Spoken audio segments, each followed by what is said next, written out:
चलो अब हम आगे पढ़ेंगे वैज्ञानिक संचालन के सिद्धांतों की तकनीक के बारे में पढ़ने जा रहे हैं। पहला पॉइंट, समय निरीक्षण। किसी भी कार्य को भाग में पूर्ण करने के लिए जितना समय लगता है इससे संबंधित वैज्ञानिक रूप से किया जाने वाला अध्याय अर्थात समय निरीक्षण है। मतलब कोई कार्य को करने के लिए कितना समय लगने वाला है उसको क्या समय निरीक्षण के रूप में गिना जाता है।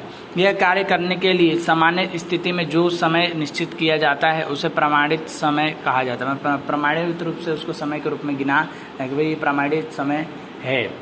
आगे देखें तो टेलर के मतानुसार जो कार्य जिस समय में पूर्ण होना चाहिए उसे सावधानी अध्ययन के समय निरीक्षण है। इससे उत्पादन के महत्तम उपयोग करने की दिशा में समय का लक्ष्य प्राप्ति के लिए निरीक्षण का उपयोग है। मतलब कि जो समय में टेलर बोलते जो समय में जो कार्य होना चाहिए और जो कार्य समय को रहते लक्ष्य प्राप्ति हो जाए उसको समय निरीक्षण के रूप में गिना जाता है।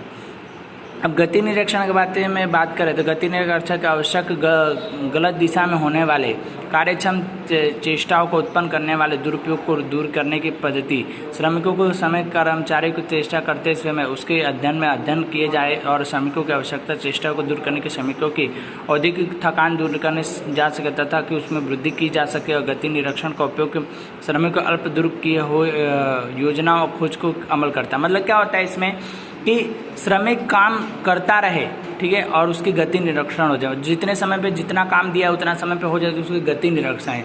इसमें श्रमिकों की थकान भी नहीं होती और काम भी हो जाता है। काम करके फिर उसके बाद उनको जाने दिया जाता है। तो जितना काम होता है उसने समय पे पूरा कर दिया जाए उसको क्या है गति निरीक्षण के रूप में देखिए इतने समय में इतना काम हो सकता है। आगे हम देखेंगे तो विभिन्न वेतन पद्धति दर के वजह श्रमिकों को उनके कार्य के समय के आधार पर वेतन पर संबंधित देने की पद्धति के विभिन्न वेतन दर पद्धति का उत्पादन के विभाग के लिए श्रमिकों को प्रोत्साहन देने के लिए टेलर के उत्तेजन वेतन पद्धति सिफारिश की गई। कारखानों में कार्य कर रहे कर्मचारियों को कार्य के करने की क्षमता को अलग अलग की। वास्तव में यह अध्ययन में रखकर कार्य क्षमता कर्मचारियों को अधिक उत्पन्न कार्य करने के वेतन दर प्राप्ति होनी चाहिए, जिससे कार्य कर्मचारियों के क्रम वेतन होना चाहिए। अर्थात कि इसके अंदर जो कर्मचारी जैसा काम करे काम के अनुसार पैसा दो, उनके कौशल के अनुसार पैसा दो, उनके समय के अनुसार पैसा, जो कर्मचारी जैसा है उसके वैसा ही देख करके उसको के पैसे देने का कार्य करना चाहिए। अब देखेंगे हेनरिक फोल्डर के सिद्धांतों के बारे में पढ़े तो हेनरिक फोल्डर के ये क्या कहते हैं संचालक सिद्धांतों को प्रस्तुत करने वाले हेनरिक फोल्डर फ्रेंच के एक इंजीनियर थे, उद्योगपति थे। 1916 में उन्होंने अपनी पुस्तक उद्योग सामान्य संचालन भी लिखी थी, जिसके अंदर उन्होंने हेनरिक फोल्डर को उन्होंने मुख्य रूप से 6 सिद्धांतों को बताया है। तो पहला सिद्धांत आप देखोगे तो टेक्निकल प्रवृत्ति में जिन कारखानों में यंत्र का उपयोग हो तो टेक्निकल रूप से कार्य होने चाहिए, ऐसा मानते थे। वाणिज्य प्रवृत्ति जिन कार्य क्रय विक्रय मतलब खरीद बिक्री जहाँ होते विनिमय होता आदान प्रदान किया जाता तो वहाँ पे क्या नई पद्धति से कार्य होना चाहिए। वित्त जहाँ पूंजी लाना पूंजी देना पूंजी को रखना ये सब सुरक्षा क्या उनके अंदर समावेश होती थी। संरक्षण कर्मचारियों यंत्रों और कंपनी इकाइयों का संरक्षण होता रहे समय समय उस पर भी ध्यान रखकर कार्य करना ये मानते थे।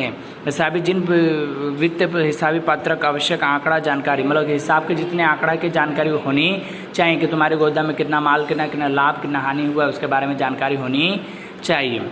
संचालक प्रति जिन आयोजन की व्यवस्था से मार्गदर्शन संकलन नियंत्रण ये सारी बातों को ध्यान में रखकर कार्य करना चाहिए। हेनरिक फोल्डर के संचालन के सिद्धांत के विकसित किए जो पूर्ण रूप से नवीन थे, नई मतलब पद्धतियाँ थी। उनका मानना था कि किसी भी औद्योगिक इकाई में संचालन की सफलता होने के लिए मात्र ज्ञान के महत्वपूर्ण नहीं है बल्कि उससे औद्योगिक इकाई के संपूर्ण रूप से पद्धतियों का परिचय होना आवश्यक है। जो हेनरिक फोल्डर के अनुभवों को ज्ञान के आधार पर संचालन के 14 महत्वपूर्ण सिद्धांतों के बारे में बताए गए हैं। मतलब कोई भी धंधा की इकाई का अगर सफलता प्राप्त करनी है तो उसको मुख्य रूप से उन्होंने बताया कि 14 जो सिद्धांत दिए उन सिद्धांतों पर कार्य करना चाहिए, तभी क्या धंधे में क्या हो सकता है कि विकास हो सकता है और उसके बारे में जान सकते हैं।